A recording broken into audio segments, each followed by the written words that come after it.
We're here today with Dan McMaster, candidate for State Representative 49th Ohio House District. And Dan, just as a way of getting started with our series of interviews that we're going to do between now and November on the many, many issues that state legislature has to deal with, tell the voters of the 49th exactly what is the 49th district in terms of its geography. Sure. It's interesting. It was carved out in the last redistricting by the Republicans, who said basically we're going to keep 3 seats and we'll give up 1 to the Democrats. That was the theory based on the numbers. So the 49th district right now consists of the city of Canton, including the quarry, Canton Township, Massillon City, or all the way west to 17th Street, that's the dividing line, Pike and Bethlehem Township, and then you take out the village of Navarre and the village of Richville. So there's little carve-outs even within the district itself. It's kind of a U-shaped thing. The majority of voters are in the city of Canton. It's a heavily Democratic district right now based on voter numbers, but we think we have a good chance once we explain our candidacy and who I am and what I know and what I've done in this community to make it a better place to live, why people would vote for me over a Democrat in the 49th district. Okay, well that's a perfect segue to the next area I want to cover is Dan McMaster, and who is Dan McMaster in a personal sense? Well, I'm a longtime business person in the area with State Farm Insurance. I live in historic Ridgewood. I've lived there since 1991. Very proud of it. I was born in Canton. My whole family's from Canton. I have a loving wife, Debbie, also known as Bunny, 3 grandkids. I have 2 kids, one that lives in Atlanta, my son, and my daughter lives in Granville with her husband. They have the 3 grandkids, Kate, Patrick, and Maggie, who are somewhat famous on Facebook. I've been in business for 38 years as a State Farm Insurance agent. I've helped an awful lot of people. I've been on multitudes of community activities, starting when I moved back here in '91. I was involved in a lot of things in Ravenna, where we lived for a number of years. But when I moved back here in '91, Judge Haas, who's my next door neighbor, got me involved in the Community Corrections Planning Board. And Judge Haas, of course, is a Democrat. Yes, right? yes. We became fast friends and still are to this day. And then I became interested in a variety of things. I was past president of the Quest Recovery Services Board. Joy Timken and I spearheaded a lot of initiatives through that board. And is this an organization that deals with people with what kind of problem? Alcohol and drug problems. Okay. Yeah, Quest Recovery Services. And that's, of course, the drug problem is still a problem. Yes, I'm very. And when did you first get started with Quest? I think that was '94. Okay, and so I was involved with them for about 8 years and president for about 4 of those years of that board. I got involved right away in Rotary. I became president of the Rotary Foundation in Massillon, which is the largest Rotary Foundation in the state. now, when did you come from Canton to the Canton area from Ravenna? In 1991, we bought a house, and we were looking for a house to buy, and we wanted in a historic home. So we found one, or it found us basically, and we've lived there ever since. Love it. Love living in Canton. And you were born and raised? In Canton. Okay. I was born in Canton. At 3, we moved to Louisville because my dad was a returning GI sailor. And the housing, they built a lot of housing on the west side of Louisville, so we moved in one of the small little bungalow homes over there, and that's where my sister, Debbie, and my brother, John, known as Cheese, that's where we grew up in Louisville. I graduated from Louisville High School, went to Ohio University, have a degree in journalism, a I worked in a newspaper. I worked for the Record Courier for 9 years, Bob Dick's newspaper in Ravenna. And that was interesting. Did some writing.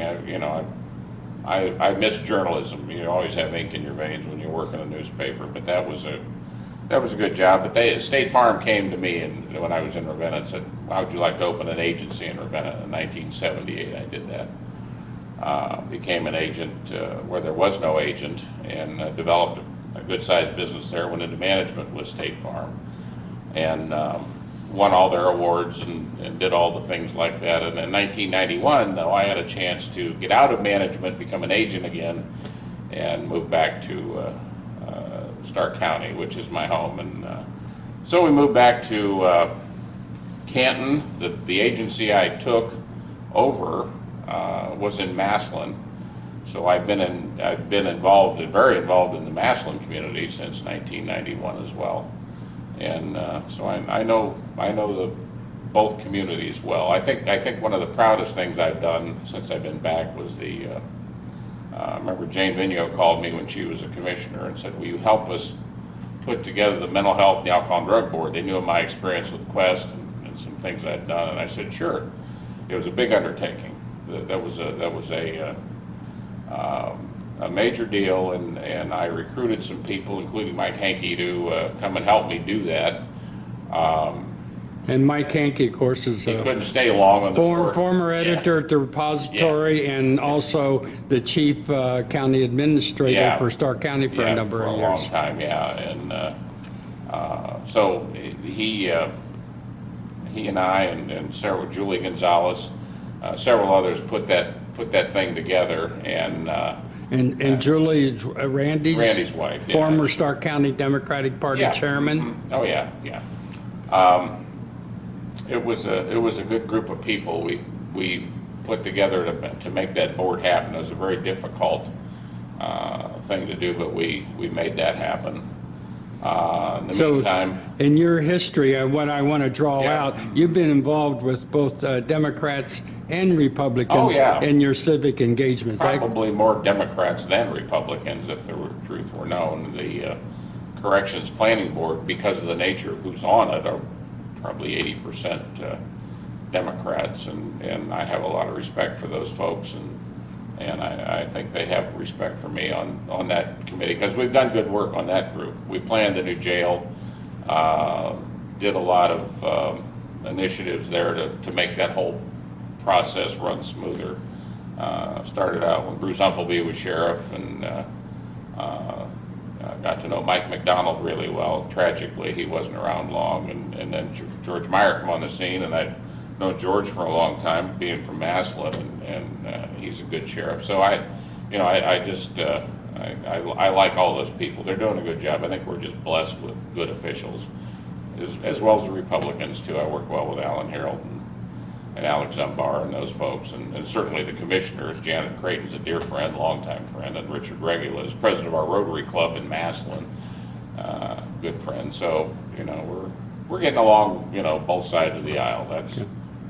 Well, you spoke about State Farm coming to you in Ravenna and asking you to get involved in the insurance business, and I have had prior brief conversations with you, and I'm aware that the Republicans came to you, the State House Republicans or State Republican Party officials, and asked you to run in this district. Can you tell us a little more about how that transpired? Well, I'm not sure.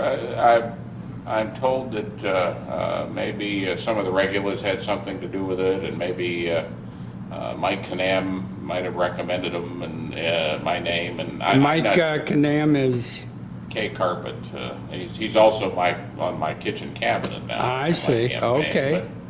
But, that the two aren't related. I'm not sure how. I just got a call from a guy named Kenny Street, who is the head of the OROC group in Columbus, which administers the House of Representatives. And were you surprised to get that call?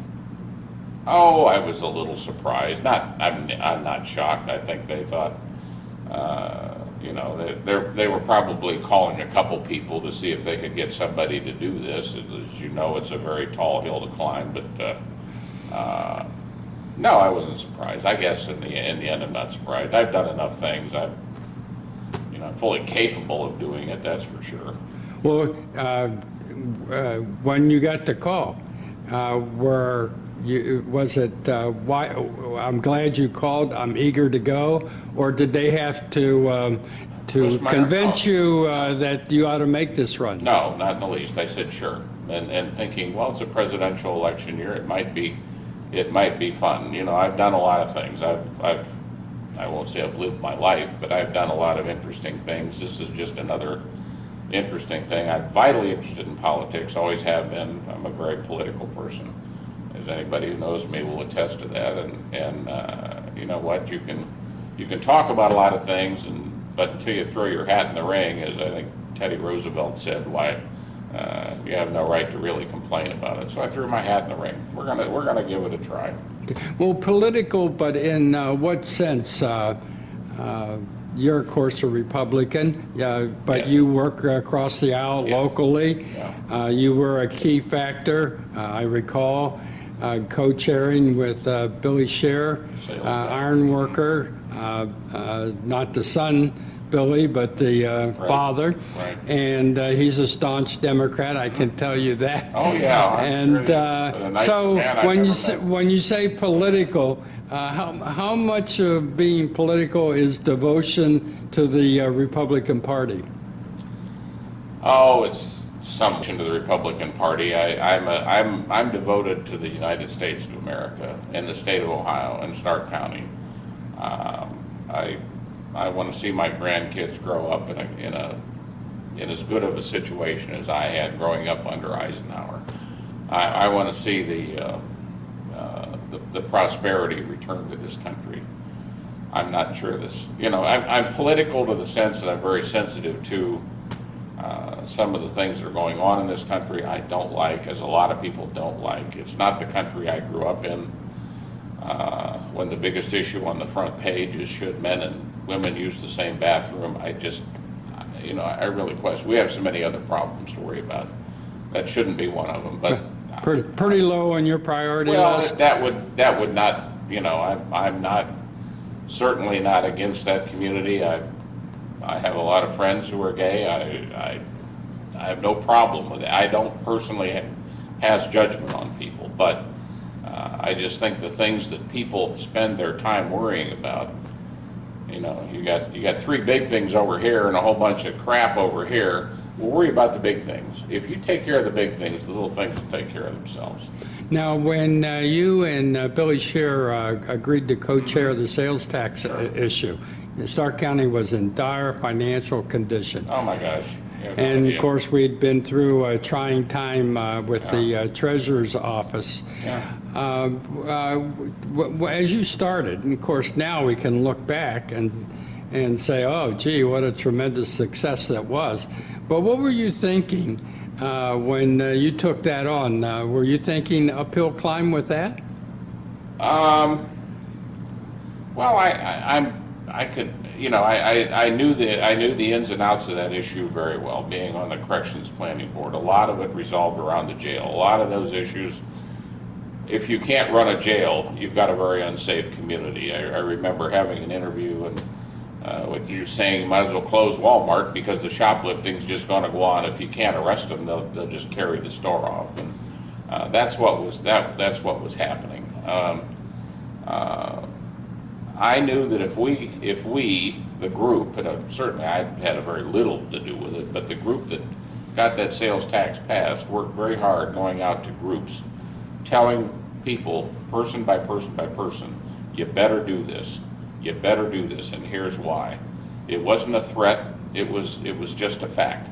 You've got to do these things, or we are going to live in a very unsafe community.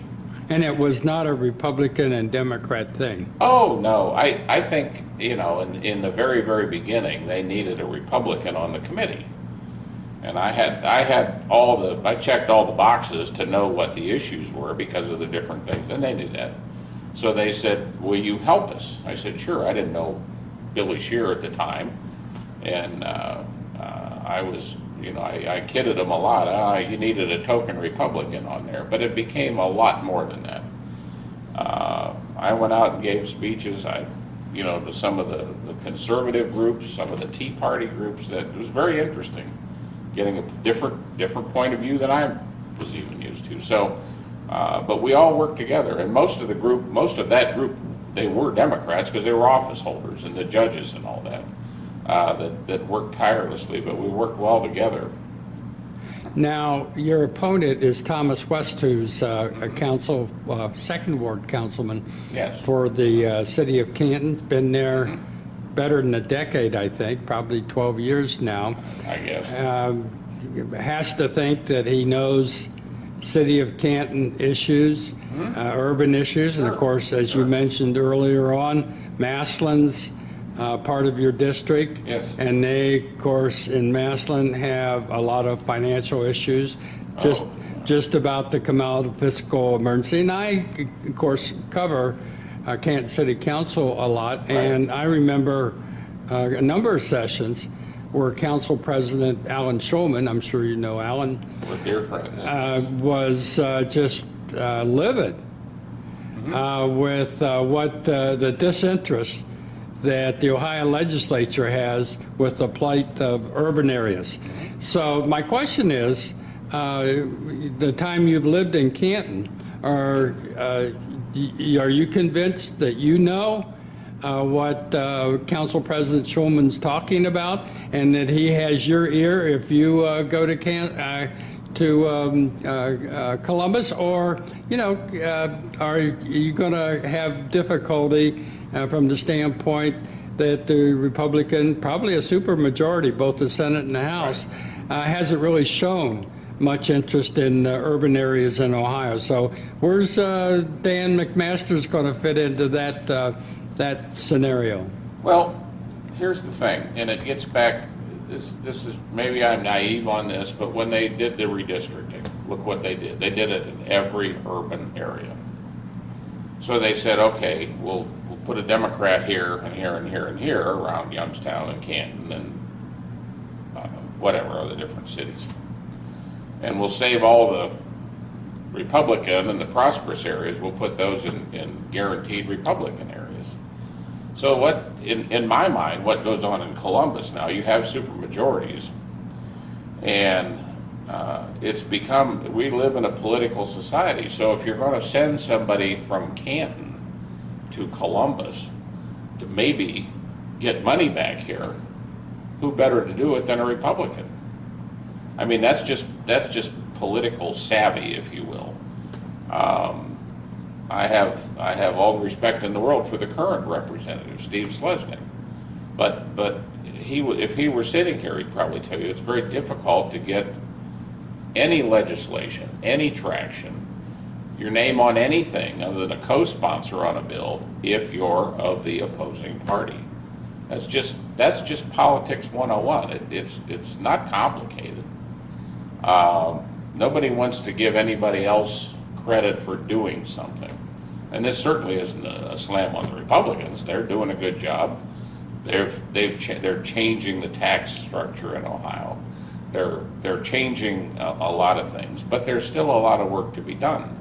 As it relates to the urban areas, I think it just, until we send a Republican down there, we'll never know what could be in Canton. And yeah, I know what the problems are here. I'm very familiar with them. I mean, I'm my last appointment's to the Housing Authority Board, so the Metropolitan Housing. So, I'm getting all educated on housing issues and all that. It's a huge problem. Big issues go on there with housing. So, these are things I can help with. And I have a somewhat of a unique perspective, I guess, than a lot of people would have, all the different committees I've been involved with and all the different knowledge I have. So I can certainly get down there and make a difference.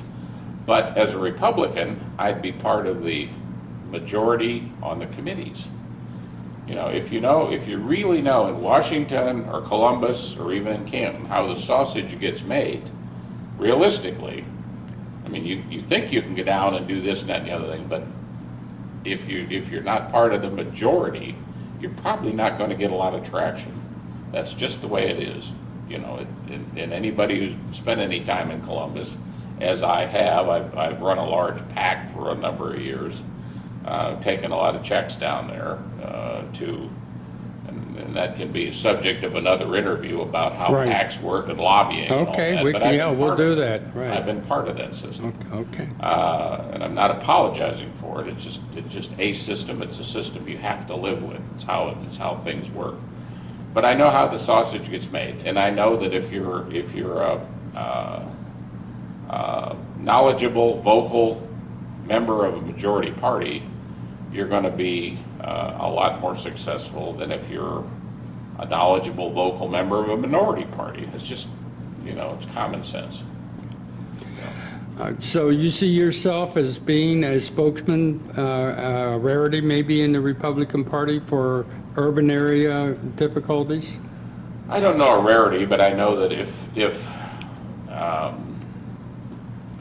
you're part of the legislature, and a lot of these legislators that I've met over the years are from rural areas, a lot of their districts, because of, here again, this redistricting, and they wanted to know something about a county seat, a very proud county seat like Canton, they probably would come to me and say, well, what do you know? Do you know the mayor? Do you know this? Do you know, how can we make that work? Coupling all that with this Hall of Fame thing that's going on right now, I'm sure that the majority candidates would, or the majority members of the House of Representatives would be more than willing to come to me. Right now they're coming, and to his credit, Kirk Schuring is doing a marvelous job down there in Columbus, but he's somewhat carrying the water for Canton right now. He's very helpful. Right. In fact, President Schulman asked for state legislators about a year or so to come to council, and I think that Schuring may have been the only assembly person that came. Yeah, Kirk's doing a marvelous job, and he's a friend of mine and of long standing. That story goes way back. Have you talked to him about your running for this? Oh, sure. Yeah, I'm on a listening tour right now, talking to people that know what they're doing politically, and yeah, I've talked to Kirk, and it's trying to get there. There's practical considerations too. I have a business to run. I'm not going to give that up, but. Are you going to maintain your business if you become a legislator? Yes, there's precedent for that. There's been, I think, 4 state farm agents have served in the state legislature over the years. So. How about Scott Olslegers? Are you conversant with him? Yeah. Okay. Scott and I go way back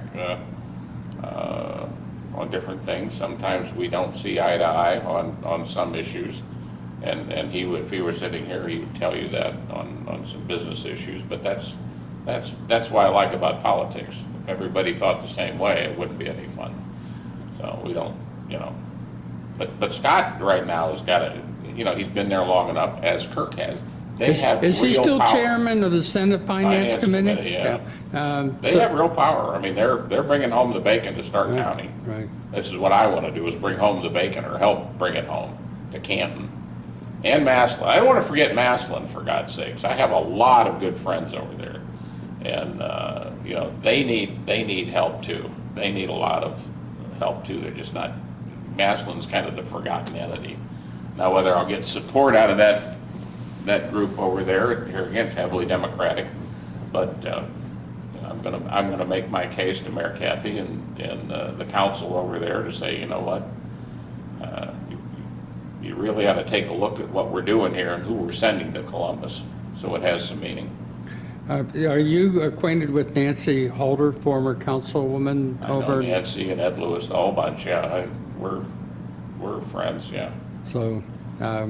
People are probably going to be working on Dan McMaster's campaign. I don't know that. I mean, we're not that far along yet, but with my own planning and organization. But I know I've talked to people over there who have said they want to help. Yeah, we'll just leave it at that. Okay. Well, for today, that's our discussion, and next time we meet, we're going to be talking about local government funding, which is something that, especially for urban areas, but all of Ohio, even down to the township level and the village level, has had to make some changes because of the restructuring of local government funding from Columbus. So we'll get into that the next time. Is there anything else of a personal nature, your political connections, and Well, we have I have a good staff of people that are helping me, a good group, Michael Dugan, Mike Canam, Julie Jack Middies, Alan Harold, Janet Creighton have volunteered to help. And the people at OROC are on board with my candidacy. OROC being? The Ohio House Republican Organizing Committee. The caucus, okay. The caucus group, yeah. And we're going to have a fundraiser as of right now, June 21st at the Palace Theater. This is parts of politics that I'm not very versed in. I'm not a politician. I'll put my Donald Trump hat on and say that I'm not a politician. I'm a very active citizen who actually knows what they're doing. And but part of being a politician, you have to raise money, and politics and money, just kind of go hand in hand anymore. I don't like it, but that's the way it is. So we're going to do that, and hopefully we can raise a couple of $1 million. No, just kidding, Tom. But hopefully we can raise some money and make a good fight out of this. I will say Tom West and I are friends. We were in leadership Stark County together years ago in the same class. So I want to leave this campaign as friends, but we'll separate the politics from the friendship, and we'll get it on.